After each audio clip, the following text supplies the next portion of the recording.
So battery. Yeah, that's fine. So this is a typical response, yeah? Come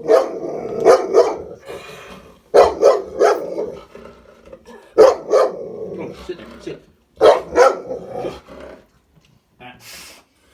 No. Okay, that's slightly better.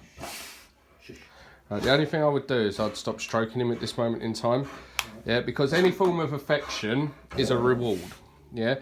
So, for instance, when a dog's showing aggression, things like that, if you start stroking him, yeah, you from the human standpoint, you're trying to actually calm him down. But what you're actually doing is saying, good boy for behaving this way. So what you need to do, there's nothing wrong with giving your dog affection, but you need to wait until he does something different.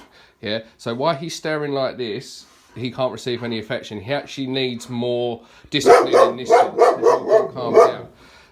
So, so ask him to sit. Sit.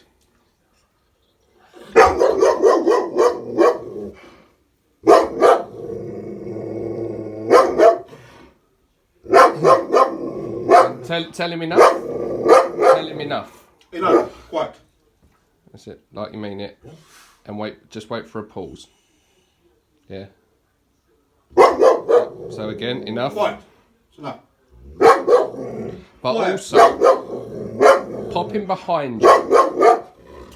Not completely behind you. Just so you're standing in front of him. More like that. That's better. See how that sort of changed his little perception a little bit. Yeah. Because what you're doing is saying, look, where he was in front of you, he's taking that, look, now give him a fuss when he looked away. See how changing those little things can help him relax. Because he's in front of you, that's better, and just wait, don't let him go in front of you though, yeah? So those little things, so because he's in front of you, in his mind, anything that's here, he has to deal with by himself. But by you putting him behind you and taking a step forward, what you're saying is calm down. You don't have to, and see how as soon as you put him behind you, how he can actually start to look away and how he starts to use his nose a little bit. Yeah. So position is everything to a dog. It's something that we often miss, but just that little simple thing. Yeah. And he's still obviously very tense and everything. Nice. And now you can give him a little bit of a fuss. Yeah. So that's the time when your affection comes in to try to calm him. Let him know that that decision that you made not to react, that decision to look away, that decision to relax your posture, that's when the reward comes in. Yeah? Mm-hmm. Okay. So I'm going to move, which will probably trigger him to react again. But if he does, what I want you to do is just a firm tug on that lead, tell him enough. Again, a little tug on that lead, tell him enough. No. Nice, and that's a relaxing signal, yeah? Starting to let it go a little bit, because now he's getting clear information about what he's meant to do when people are around, yeah? And this happens through repetitions, okay? So one of the things I want to try with him, okay? We'll just stop this for a second. So when he does that, just tell him enough. Enough. Yeah. So all we've done is obviously added the vibration collar to him, but we haven't actually used it yet, so we have no idea if it's going to work. Yeah, like I said, it works for some dogs. It doesn't cause them any pain or anything like that, but it's a startling response which interrupts them because dogs can't multitask. Yeah, but the reason I decided to get the camera back out now is because where we was just talking, yeah, he hasn't reacted at all and he's just laid down, which is a really, really good thing. But it comes back to those little things. Yeah, so he's very on edge. He's very watchy. Yeah, so I'm gonna walk out of the room, see what he does. Come back. Look in the room. Just tell him enough. Enough. Thinking about it. But he doesn't really want to. That's his problem. Like I said, he looks and sounds aggressive. Nice, reward, calming signal. Reward bit. Just a little ear stroke would do lovely. Yeah. See how, because you're showing him a different way of behaving, he's often taking it. Because the thing about dogs, when they react, they get incredibly stressed. He does, yeah. Yeah. Yeah. You see that in the body language, you see that in his demeanour, you see that in his breathing, and you know your dog, you know he's stressed, right? But often if you show him a better way, they will quickly choose that because they don't want to be like that. So what he's actually doing now is instead of actually looking and reacting, he's actually looking and actually choosing to look away a little bit, yeah? When the camera was off, he actually took a step forward, but then took a step back and didn't react. So he's learning there's another way. Right now he's stuck, he doesn't know what else to do. Does this make sense? So again, go out the room, because these are things that trigger him, like people just obviously moving away. So he'll start to settle a little bit, but you see that as soon as somebody moves, he's like, what's going on? What's going on? Nice. But this is the best he's been. Oh, really? Yeah. My job is done. Long bloody drive. But no, it is, because he's not normally... So he's not normally like this? No.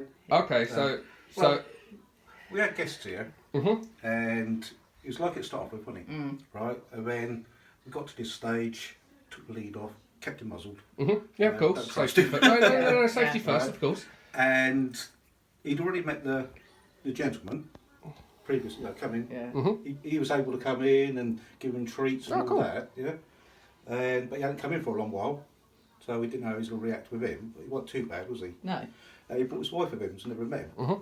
And she was told, don't make a fuss of him, don't look at him, just ignore him all night. And 3 hours later, she went, oh, that was it, he went for it. Yeah, because again, this is where people go wrong. People are so... Affection is purely for the person, it's not for the dog, No. it's contrary to belief. Any time you stroke a dog, a strange dog that you don't know, and you go, oh, can I say hello to your dog? That wasn't for the dog. You didn't do it to make the dog feel happy, you did it to make yourself feel happy, yeah? If we're honest with ourselves. We all do it, we're all guilty of it, but if we're being totally honest with ourselves, the whole reason we cross the road to say hello to another dog or stroke a dog is because we wanted to. This is why people get bit. You can go your whole life just stroking friendly dogs and get away with it. But you do it to one dog that's nervous or unsure, they'll back away. The other thing is how you stroke the dog, yeah? So I could make him react right now if I went to stroke him. Yeah. He doesn't like hand movement. Yeah, no, he doesn't Yeah. because he's shy. So he's using his eyes, so he doesn't want to be touched. So the best thing he can do is just learn to coexist with people without them acknowledging he exists. Yeah. That's what he wants. That's what we did. So wasn't it? curiosity can get him, but if he does ever make the attempt to come over to you, again, don't stroke him because he was brave enough to make the attempt to come over to you, and then you ruin it by touching him. Yeah, because all she did actually was went like that. Yeah. And then that was it. He jumped up on her and he was... full frontal, wasn't it? Yeah. Pulls up on the shoulders and everything. So we don't touch the dog. No. Yeah, just It's leave him hard be. for It is hard, but I mean, this is where your discipline comes in Yeah. with people. You have to be the one to do it. Also, when he does come to that stage, when he's met someone 2 or 3 times, and he is actually a little bit excited about them, and will start coming over to them more, then they can attempt to stroke him with his muzzle on, but never on top of his head. No. The natural response, right? Yeah, he doesn't Just like go and stroke him quickly. Yeah. Right. He doesn't I just want, like it. Yeah. Right. Because we always do it Yeah, down here with but him. no stranger ever does that to a dog. A stranger always touches the dog on Yeah. top of their head. And that is a very threatening behaviour, particularly if you're an insecure dog. Yeah, if you see 2 dogs interacting, if one of the dogs puts their head over the top of the other dog's heads, that's misconstrued as dominance and can often result in petty squabbles. Yeah, and if we do it to a dog, they can also misinterpret that interaction. So that hand on top of the head, so you always go underneath, so your hand's low. You're never going over the top of the dog, always underneath. Never hesitate, never hold your hand out for the dog to sniff, because again, that looks like hesitation. So if you're hesitantly trying to touch a nervous dog, that freaks them out. Yeah, it's just little things. We sort of learned with our others, we didn't have the problem with the hand, but as soon as we got in, wasn't it? As soon as you went like that. Yeah. We felt he'd been hit or something. Yeah. No, yeah. it's because dogs that are nervous, they're very untrusting. So anything that comes towards them, often, for instance, it goes over the top. So let me film you over the top like that. Yeah, it creates that head back movement. Yeah, and so for nervous dogs, they don't like it. For the best thing to do with a nervous dog is on their chest, underneath. It brings the head up, keeps them proud. Yeah, never go over the top, lean over the top of a nervous dog because it's the quickest way to get yourself bit. Yeah. Yeah. Well, this is really good. Look at him. He's just looking at you now. He really is good today. Oh, cool, awesome. We said It's not good today. It's because again, somebody's No, come in and different. showed you step by step Yeah. what you should be doing to help him. Remember, if a dog does something over and over again and learns that works for them, or they don't know what else to do, they will repeat that behaviour over and over again. I come in, noticed a couple of red flags, noticed that there was very little in way of discipline, there was a lot of affection coming at the wrong times, he was standing in front of you and you was behind him, all these red flags, whereas you change a lot of those things, very quickly you can change the dog. Yeah? The previous guy we had around was a squeezy bottle of water. Why? He came in through the door, so this is how you do it, squirt him in the chest and then back off And shouted at him. and shout at it. Then after that I had trouble with him, with people walking down the road with a bottle. Yeah. Yeah, I had the same thing with a dog that went to another dog trainer. He used squirty water, and I took him out one day, and he was playing with his dog. And at the end of it, it was a summer's day. The bloke got his bottle of water out, gave his Doberman a drink. He went, "Would your dog like a drink?" It wasn't my dog, but it was the client's dog. I went, "Yeah, I'm sure he'd like a drink." So I gave him, He went to go and give him a drink, and he cowered on the floor. Yeah. Yeah. He hasn't liked it. But plus, you don't want to come in. The reason I'm coaching you what to do with the dog is because if guests come in and start disciplining him, squirting him with water, using things like that, what's going to happen is he's going to then develop a bigger fear of people. So the trainer coming in, go and use it, right? The reason I put this vibration collar on him, right? Okay. I'm going to activate the vibration collar, but I said if he reacts, I want you to say no. So at the same time you're saying no, I'm going to push this. So in his mind, all you got was more authoritative. That come from you, not me. That's why you're the one saying the words. So the vibration collar just gives you a little bit more authority. As of yet, we haven't had to use it. We got it on him, but we haven't had to use it. So that's good. So him having a little sniff, he's curious. Yeah. Yeah. But don't take advantage of his curiosity by letting people then go, "Oh, he looks relaxed enough," and go and stroke him. So stop there. I was going to say, well, just keep walking. I just want to see what he's. But look at his tail. He's relaxed. He's not dragging you down the street. He's not reacting to cars. That lady over there walked past us. And this is what he needs. He needs to be out, but he needs a lot more structure.